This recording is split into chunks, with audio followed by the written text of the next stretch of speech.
Oceander, and this is your move of the week. I got Sean here this week, and we got a question from a guy in Brazil who has only one hand.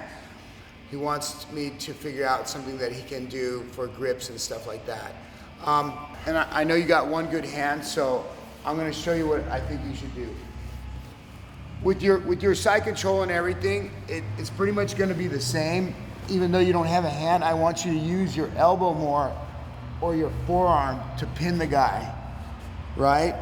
And also, your good hand, you're gonna have to develop a really good sense for loop chokes. That's what I figure. So right here, as you start to lose your side control, I want you to bring your hand here and let the guy go to his knees. As he starts to go to his knees, look, I want you to use your good hand and already be going into his collar, right about his collarbone right here with your first finger, your trigger finger. So here you were, you're holding him, and you're gonna block him here. I don't know if you've got a developed hand or if you had it amputated, I don't know what the situation is. But as you reach around here, you're gonna put the loop in, and then I don't think it's gonna matter about this. As he goes all the way to his knees, go ahead and dive under into the hole and put the whole arm.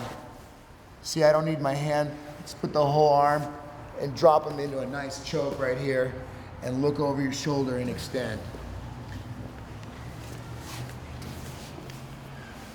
So with your one good hand and your other hand, you can either, also I don't think it's gonna matter for side control whether you do it this way or this way. Keep chest on chest, and as he starts to move, start to get prepared for your loop choke. I'm gonna put my hand in his collar already, and then look, I'm gonna dive my head into the hole and put my whole arm behind his head. If he doesn't roll, he's gonna choke right here. But usually the guy will fall. I'm gonna put my leg out like a kickstand. I'm gonna let Sean have some blood. I'm gonna look over my shoulder and then extend and finish that choke. Another thing that I can suggest for you, bro, is even though you got one hand, you're gonna have to use forearm and hooking and a lot of hooking here. So I would suggest you doing a lot of movement drills. For instance, going on all fours.